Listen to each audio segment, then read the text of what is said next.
আসসালামু আলাইকুম। সাদার মা বলছি, সবাই কেমন আছেন? ভালো আছেন? আমরা ভালো আছি। এই যে আজকে আমি সাদবাবুর ফ্লাক্স কিনে নিয়ে আসলাম। এই সাদবাবু তো ফ্লাক্স ভেঙে ফেলেছে, মানে টেবিলের কাছে ছিল। সাদবাবু হঠাৎ টান দিয়ে ভেঙে ফেললো। আমি আজকে যেটা নিয়ে আসলাম কিয়ামের এই ফ্লাক্সটা একটু বড় দেখে নিলাম, যাতে পানিটা একটু বেশি করে আটে। কারণ শুধু পানি সবার জন্যই দরকার হবে, সাদবাবু এবং বাড়ির সবাই যাতে একটু ব্যবহার করতে পারি। শীতের সময় তো ফ্লাক্স খুবই দরকার হয়, আর আমার এখন 12 মাসে দরকার হচ্ছে সাদবাবু। তো বাইরের দুধ খাই, এজন্য আমার সবসময় পানি গরম করে রেখে দিতে হয়। এজন্য আমি এই যে একটু বড় দেখে নিলাম।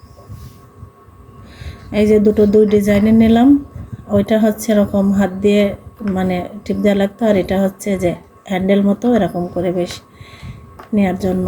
আর বারবার ঢাকনা করে তো পানি ঠান্ডা হয়ে যাবে, এই জন্য এটাই নিলাম। আমার সবসময় লাগবে।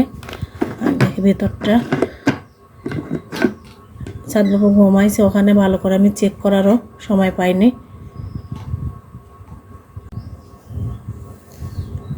এই যে সাদবাবু ফিডার ক্লিনার নিয়ে আসলাম। এটা দিয়ে ফিডার পরিষ্কার করলে খুব ভালো, কোনো মানে ফিডারের জন্য এটা হচ্ছে বেবি ফিডার ক্লিনজার। এটা দিয়ে আমি সবসময় সাদবাবু ফিডারগুলো পরিষ্কার করি, মানে কোনো ভিম লিকুইড কোনো কিছু তো ব্যবহার করে না। এটাই খুব সুন্দর, এটা নিয়ে আসলাম। তারপরে সাদবাবুর এই যে গোসলের জন্য কদম্বের একটা বডি ওয়াশ নিয়ে আসলাম।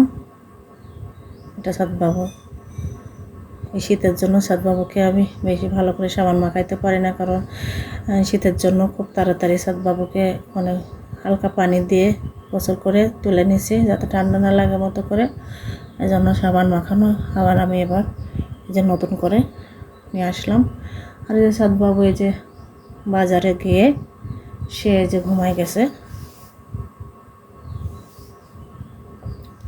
আর সে যে চুপচাপ শুয়েছে, কোনো ড্রেস মেস খোলা হয়নি, ওইভাবে ঘুমায় গেছে। আর আমি এই যে যেহেতু সাদবাবু মানে ফ্লাক্স ভেঙে ফেলেছে, সবাই দেখলো, আর সাদবাবুর যে কিনে নিয়ে আসবে সবাই জানবে না, তা তো হয় না, তাই না? এই জন্য এই যে কেনাটা নিয়ে আসলাম। কেমন হয়েছে ফ্লাক্সটা? বড় ছেলের পছন্দ করলে বললো আম্মা এটা নাও, এই জন্য এটা নিলাম। সাদবাবু ফ্লাক্স কেমন হয়েছে সবাই আমাকে একটু কমেন্ট করে জানাবেন, ফ্লাক্সটা কেমন হয়েছে। এটা কিয়ামের ফ্লাক্স, এটার দাম নিল হচ্ছে 560 টাকা।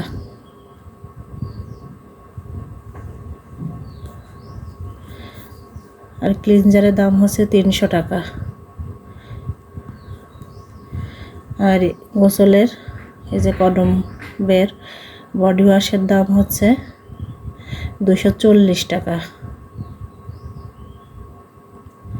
মানে যখন বড় ছেলেকে গোসল করাইতাম তখন একটু দাম কম ছিল, এখন এই ছোটো ছেলের জন্য কিনতে যা দেখছি দাম বেশি, অনেক অনেক বেশি হয়ে গেছে সব কিছুর দামই। এই জন্য আসলাম। আর এই যে সাদবাবু এখন ঘুমাচ্ছে, ঘুমাক। এই যে সাদবাবু এখন ঘুমাচ্ছে, এই জন্য আমি এটুকুন দেখাইতে পারলাম সবাইকে, না হলেও এতক্ষণ কোনো কিছুই দেখাবার দিত না, সব কিছু একদম লন্ডভন্ড কাণ্ড করে দিত, কোনো কিছুতে বাড়ি লেগে ভেঙে গেল। এই যে আসলে অনেক ভিড়, মানে বাজারে এত ভিড় যে রোজার জন্য সবাই বাজার করছে। আর এটা বড় বাজার, কুষ্টিয়া বড় বাজার। বড় বাজারে প্রচুর ভিড়, মানে সমস্ত লোক বড় বাজার থেকে বাজার করবে, রোজার বাজার, এই জন্য খুব ভিড়। কোনো মতে কষ্ট করে ভেতরে ঢুকছে, আবার জিনিস কটা কিনে নিয়ে খুব তাড়াতাড়ি মানে চলে আসলাম, যে আর দাঁড়ানো যাবে না। এখন এই যে সাদবাবু ঘুমাচ্ছে, এখন বিকাল 5টা বেজে গেছে। সাদবাবু ঘুমাইলো, জানি না কখন উঠবে, কিন্তু রাতে আবার অনেকক্ষণ জেগে থাকবে, যেহেতু এখনও ঘুমাই নিচ্ছে, জেগে থাকবে। ও একদম গাড়িতে আমার কোলে ঘুমাই গেছে। এই যে ঘুম থাক, উঠলে তারপরে। আমি আজকে আর একবার লালন শাহের মানে মাজারে গেছিলাম। ওখানে যে ওই দিনকে ভর্তার প্লেট দেখে আসছিলাম, আসলে প্লেটটা আমার ভালো লাগে নাই। তো উনি বললো যে আপনি কালকে মানে আজকের কথা বলেছে পরশুদিন আসেন। তো আমি বললাম ঠিক আছে, বললো ভালো প্লেট আসবে, আপনি আসেন তারপরে নিয়ে যান। ওটা দেখেছি সেটা ভালো হয় নাই। আমরা আবার আজকে এখন ওখানে গেছি, লালন শাহে গেছি। যাওয়ার পরে এই যে এটা কি সুন্দর একটা জিনিস, আমি অনেক দিন থেকে খুঁজছিলাম এই প্লেট, যে কোথায় পাওয়া যায় কোথায় পাওয়া যায়। মানে আমি প্লেটটার জন্য কয়েকবার গেছি লালন সাথে, কিন্তু পাই নাই। এবার যাই দেখছি, তারপরও ভালো ছিল না, ভাঙা ছিল, সেটা আমি নেইনি। আজকের কথা বলেছিলাম আপনি অবশ্যই আসবেন, পাবেন। আমি আজকে যা দেখলাম অনেক মাল আসছে, এই জন্য আমি ওখান থেকে একটা সুন্দর দেখে ভর্তার প্লেট নিয়ে আসলাম। আর এই যে একটা এটা হচ্ছে মানে ভর্তা করার জন্য কাঠের এই একটা জিনিস, আমার খুব পছন্দের জিনিস। কেমন হয়েছে সবাই কমেন্ট করে আমাকে জানাবেন। আর সাতবাবু যদি এখন দেখে ভেঙে দেবে, এই জন্য সাতবাবু ওঠার আগে আমি একদম ধুয়ে টুয়ে রান্নাঘরে রেখে দেবো, ভর্তা বানাবো।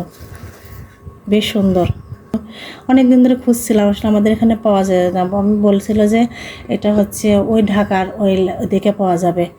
আমি বলেছিলাম যে যদি কখনো নিয়ে আসে, কিন্তু এবার গেলাম জিজ্ঞেস করছি, কাছে আপনি এখন আসছেন, যেটা আছে সেটা ভেঙে গেছে, মানে যেটা পাইছে ওটা ভাঙা।